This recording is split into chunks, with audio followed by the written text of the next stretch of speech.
আমি বলেছিলাম না এই মেয়ে একদিন ঘর ভাঙবে, এই মেয়ে যত নষ্টের গোড়া। ওকে আমি খবরদার, আমার মেয়ের দিকে যদি আর এক পাও এগিয়েছেন, আমার থেকে খারাপ কিন্তু আর কেউ হবে না।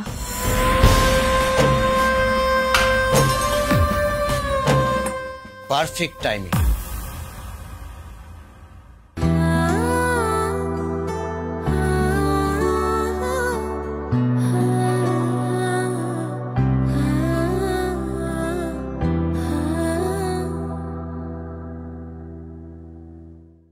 বাবা, তো সাজগোজ চলছে, তো কোথায় যাওয়া হচ্ছে শুনি? মা, আজকে ওদের প্লে স্কুলে একটা ডে আউটিং এর প্ল্যানিং হচ্ছে, ওই ছোটখাটো পিকনিক, আসলে সেখানেই যাবো বলে রেডি হচ্ছি। ও, সে না হয় বুঝলাম, কিন্তু এই যে সেজে কুজে পাট রানী হয়ে বেরোচ্ছ, বাড়িতে একটা শাশুড়ি আছে, আমাকে জিজ্ঞেস করেছো? হ্যাঁ মা, আমি কালকে গিয়েছিলাম আপনার ঘরে, আপনি ছিলেন না, তার জন্য আমি আপনাকে জানাতে পারিনি। আপনার ছেলেকে বলেছি, আমাকে যেতে বলেছে। ও বাবা, আমার ছেলেকে ফোন করাও হয়ে গেছে? এ তো ঘোড়া ঢিঙিয়ে ঘাস খাচ্ছ, তার মানে আমার ছেলের কানে ফুসমন্তরটাও দেয়া হয়ে গেছে, তাই না? এইসব কি বলছেন মা? তোমরা মা মেয়ে মিলে না আমার সংসারটাকে একদম তছনছ করে ছাড়লে। এই মেয়েটা জন্মালো আর আমার ছেলেটা ট্রান্সফার হয়ে গেল বাইরে।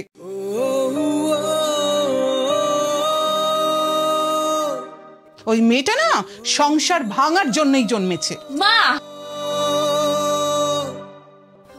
আপনি কোন কথা থেকে কোন কথায় চলে যাচ্ছেন? এই, তুমি ঢং করো না তো। আমার ছেলেটা বাইরে কি খাচ্ছে না খাচ্ছে তার চিন্তা নেই, উনি সেজে গুজে এখন পিকনিকে যাচ্ছেন। আমার সংসারটা না এই মার মেয়ে দুজনে একদম শেষ করে দেবে। মা, আমি তো কিছু। এই, একদম চুপ চুপ, একদম মুখে মুখে কথা নয়। আমার ভাই আর ভাইয়ের বউ আজকে আসছে, ঠিক আছে? রান্নাঘরে যাও, রান্না বসাও, কোনো কথা বলবে না, কোথাও যাওয়া হবে না তোমার।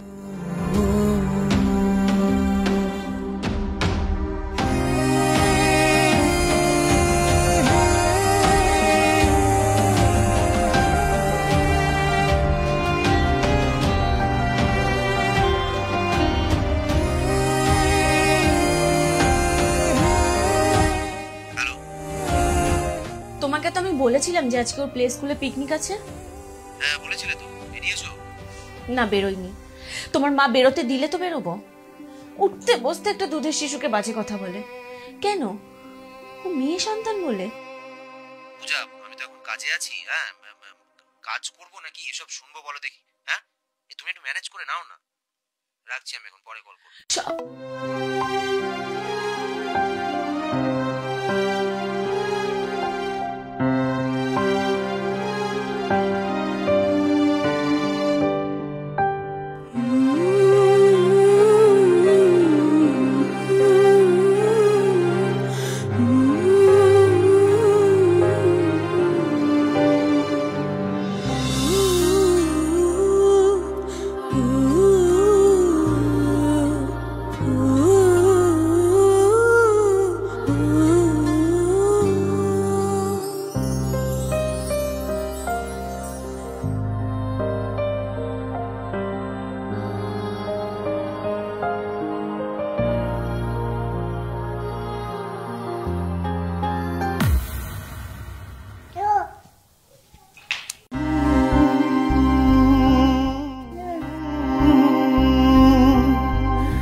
আপনার চা।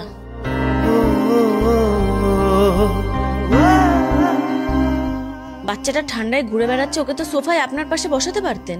এই, আমি তোমার চাকর নাকি? আর ওই ছাতা মাথার বাচ্চাটাকে নিয়ে না আমার কোনো আদিক্ষেতা নেই, যত সব। কি বলছেন মা? আপনার নাতনি আপনারই রক্ত। ঠাম্মিরা তাদের নাতি নাতনিকে কত আদর দেয়, ভালোবাসা দেয়, কিন্তু আপনি তো আপনার নাতনিটার দিকে ঘুরেও তাকান না। বেশ করে তাকায় না, আর ওকে নিয়ে না আমার আদিক্ষেতা করার কোনো লাভ নেই। কদিন বাদে আমার ছেলের রোজগারের টাকাগুলো নিয়ে ও তো বিয়ে করে অন্য বাড়িতে চলে যাবে। আর যদি তুমি ছেলের জন্ম দিতে না, তাহলে দেখতে ভালোবাসা, আদিক্ষেতা সব দেখতে পেতে।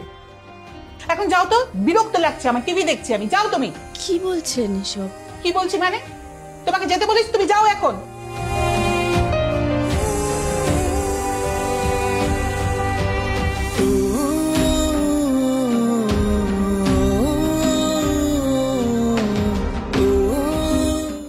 এটা নিয়ে যাও।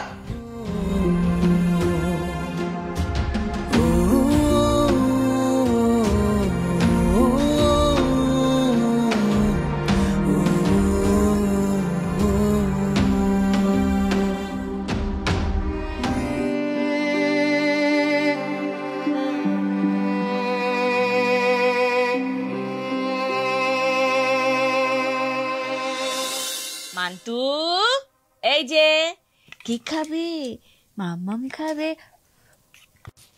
বৌমা, বিকেল গড়িয়ে সন্ধে হতে যায়, আমার চাটা পেলাম না কেন এখনো? মা, আমি ওকে একটু খাবারটা খাইয়ে নি। তোমার বাচ্চা নিয়ে আদিক খেতে বন্ধ করো তো। তোমার বাচ্চা যতক্ষণ খাবে আমি কি ততক্ষণ বসে থাকবো? দাঁড়াও, দেখাচ্ছি মজা।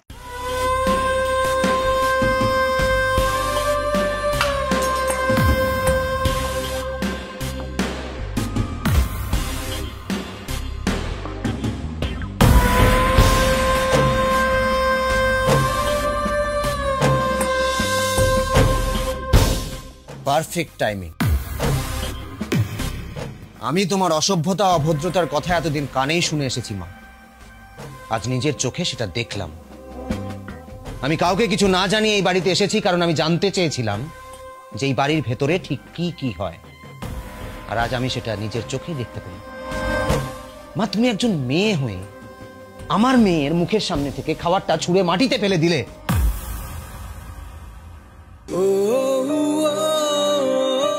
তোমার লজ্জা করলো না? ছি, যে মা একজন পুত্র সন্তান কন্যা সন্তানের মধ্যে ভেদাভেদ করে সেই মাকে আমি ঘেন্না করি। ভালোই তো ফুসমন্তর দিয়ে আমার ছেলের মাথায় বিষটা ঢুকিয়েছো। আমি বলেছিলাম না এই মেয়ে একদিন ঘর ভাঙবে? এই মেয়েই যত নষ্টের গোড়া। ওকে আমি। মা,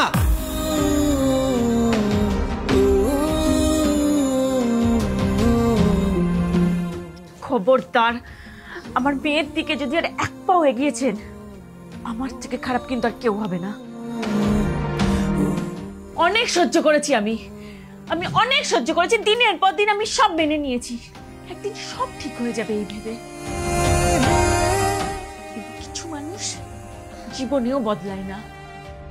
মা, আমার মনে হয় যে আমার মেয়ে এই বাড়িতে সেফ নয়, তাই আমি আমার বউ এবং বাচ্চাকে নিয়ে এই বাড়ি ছেড়ে চলে যাই।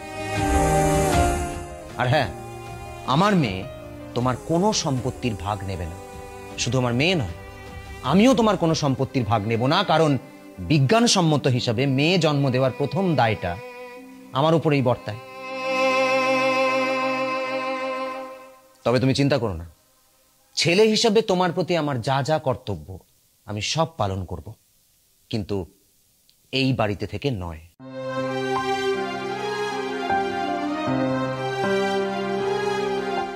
চলো পূজা।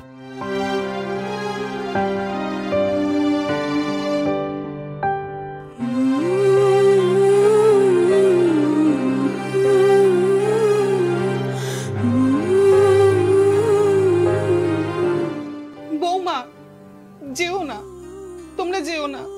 এটা আপনার কর্মফল মা। চলো।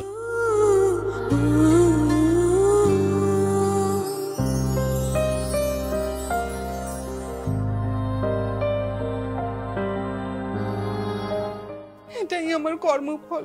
ঠিকই, একটু যদি ওদের সাথে ভালো ব্যবহার করতাম তাহলে আমাকে আজ একা হয়ে যেতে হতো না।